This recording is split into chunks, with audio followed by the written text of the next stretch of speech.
Au total, ce sont 443 tombes qui ont été découvertes dans une forêt près de la ville libérée d'Izium, selon les autorités ukrainiennes. Des tombes creusées pendant les combats lors de la prise de la ville par les forces du Kremlin en mars et durant l'occupation russe. Depuis vendredi, médecins légistes et militaires creusent dans le sol sablonneux pour exhumer les centaines de corps enterrés ici sommairement. Les exhumations se poursuivent à Izium, dans la région de Kharkiv, là où a été découvert le site d'enterrement collectif. L'examen des corps est en cours. De nouvelles preuves révèlent des actes de torture. Plus de 10 chambres de torture ont été découvertes dans différentes villes et villages libérés de la région. Alors que le président ukrainien dénonce les crimes d'une armée de tortionnaires, la présidence tchèque de l'UE a de son côté appelé samedi à la création d'un tribunal international spécial pour crimes de guerre. Sur le terrain où les forces ukrainiennes armées par les Occidentaux ont repris des milliers de kilomètres carrés à la faveur d'une contre-offensive dans le nord-est, combats et bombardements continuent. Dans la ville de Kupiansk, les affrontements se poursuivent avec l'armée russe retranchée du côté est de la rivière Oskil. Il est encore trop tôt pour parler de libération complète de Kupiansk. Une partie de la ville a supposément été libérée, mais nos soldats se sont aussi retirés du côté est de Kupiansk. Et pour conserver la zone reprise, nous avons besoin d'équipements militaires lourds. L'avancée ukrainienne se poursuit, tout comme les attaques russes. Des civils ont été tués dans des bombardements russes à Donetsk, dans le Donbass, mais aussi dans la région de Kharkiv. Enfin, les habitants de Mykolaïvka doivent faire face à des coupures d'eau potable après le bombardement d'une centrale thermique par les troupes du Kremlin. La présidente de la Chambre des représentants américaine, Nancy Pelosi, est arrivée en Arménie ce samedi. Une visite qui intervient alors que plus de 200 personnes sont mortes dans de récents combats entre les troupes arméniennes et azerbaïdjanaises, les pires affrontements qu'ont connus les deux pays rivaux du Caucase depuis 2020. En Arménie, beaucoup voient la venue de la responsable américaine et le rapprochement avec l'Occident comme une alternative à l'organisation du traité de sécurité collective, l'OTSC. Ils estiment que cette alliance militaire menée par Moscou et dont l'Arménie fait partie n'est pas d'un réel soutien dans le rapport conflictuel qu'entretiennent Bakou et Erevan. Nous ne sommes vraiment pas satisfaits de l'OTSC qui ne nous aide pas du tout. Cette organisation ne travaille pas dans l'intérêt de l'Arménie qui est pourtant l'un de ses pays membres. Elle soutient la Turquie du président Erdogan et le président azerbaïdjanais Ilham Aliyev.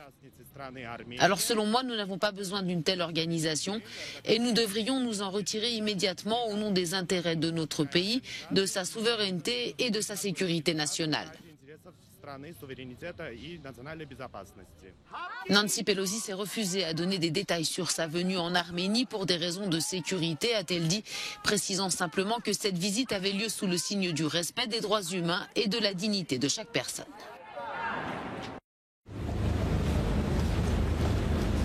Les 8 petits-enfants d'Elisabeth II, dont les princes William et Harry, se sont réunis samedi soir à l'occasion d'une veillée funèbre autour du cercueil de la reine défunte.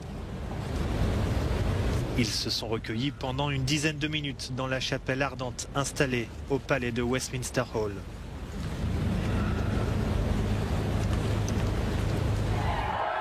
Un peu plus tôt dans la journée, le roi Charles III et le prince William ont salué ceux qui patientaient dans une longue file d'attente pour rendre un dernier hommage à la reine.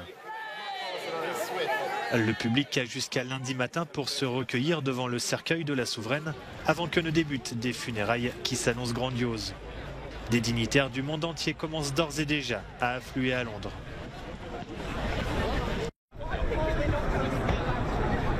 Alors que des dizaines de milliers de Britanniques se pressent pour rendre un dernier hommage à la reine Elisabeth II, à Londres, l'industrie touristique coule des jours heureux. Les hôtels et les bars de la capitale sont bondés, comme le Riverside, un café situé de l'autre côté de la Tamise, juste en face de Westminster. Depuis les 2 derniers jours, nous sommes extrêmement occupés. Nous ouvrons habituellement à 9 h, mais ces 4 derniers jours, nous avons ouvert à partir de 7 h. C'était déjà comme ça quand la reine-mère est décédée en 2002. Mais quand même, ce n'était pas aussi chargé que cette semaine. Au-delà du quartier de Westminster, c'est tout Londres qui connaît un afflux de visiteurs rarement vus. Une respiration après des années compliquées liées à la pandémie. Après les funérailles nationales lundi, beaucoup de nos hôtels seront peut-être moins remplis. Et c'est la façon dont le marché réagit en fonction des lois, de l'offre et de la demande. Mais s'agissant de notre secteur hôtelier, les hôtels, les restaurants, les bars et les pubs, cela a été 3 années terribles à cause de la pandémie. Les funérailles de la reine Elisabeth II auront lieu demain lundi. Selon la presse britannique, elles devraient coûter près de 10 millions d'euros. Des vents très violents, des vagues déchaînées et des pluies torrentielles. Le puissant typhon Nanmadol se dirige dangereusement vers le sud-ouest du Japon. Ce dimanche matin, près de 98 000 foyers étaient déjà privés d'électricité et des milliers d'habitants de la région s'étaient réfugiés dans des abris. Les autorités appellent à la plus grande prudence. La circulation des trains à grande vitesse a été suspendue, ainsi que les lignes de trains régionaux. Des centaines de vols ont été annulés. Selon l'agence météorologique japonaise, la région pourrait être confrontée à un danger sans précédent.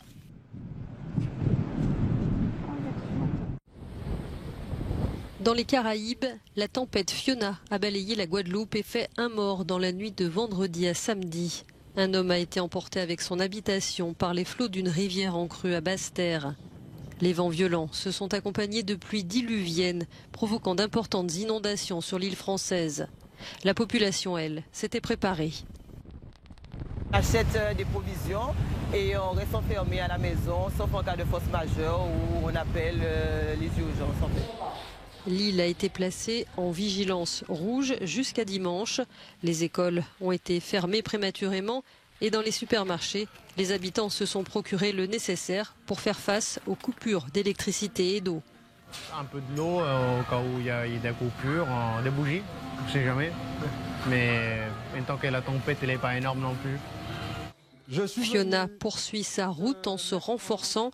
Ce sont désormais certaines zones de la République dominicaine et de Puerto Rico qui sont sous sa menace. Le bilan des intempéries qui ont frappé le centre de l'Italie s'est alourdi à 11 morts. C'est ce qu'ont annoncé les autorités ce samedi. Une femme et un enfant sont en outre portés disparus. Les dégâts sont impressionnants dans les localités touchées, situées dans la région des Marches. Dans le petit village de Pianello di Ostra, 3 personnes ont été tuées. Cette femme a perdu son fils et son mari. Je ne sais pas comment je vais continuer à vivre sans eux, dit-elle. J'avais dit à mon fils, allons au garage, voyons si on arrive à sortir la voiture de ton père. Et je n'ai plus revu aucun des deux. L'eau a envahi les caves, de nombreuses voitures ont été emportées par la force des flots ou ensevelies sous des coulées de boue. Alors que les opérations de déblayage et de nettoyage se poursuivent, les habitants constatent les dégâts. Je n'ai pas les mots, réagit cette femme. Des trompes d'eau équivalent à 6 mois de précipitations par endroit se sont abattues sur la région. Des chutes d'arbres et des éboulements de terrain ont coupé de nombreuses routes, compliquant encore le travail des secouristes. Le mauvais temps a persisté ce samedi sur une grande partie de l'Italie. Dans les Marches, de nouvelles pluies sont attendues. Les habitants ont été appelés à rester chez eux.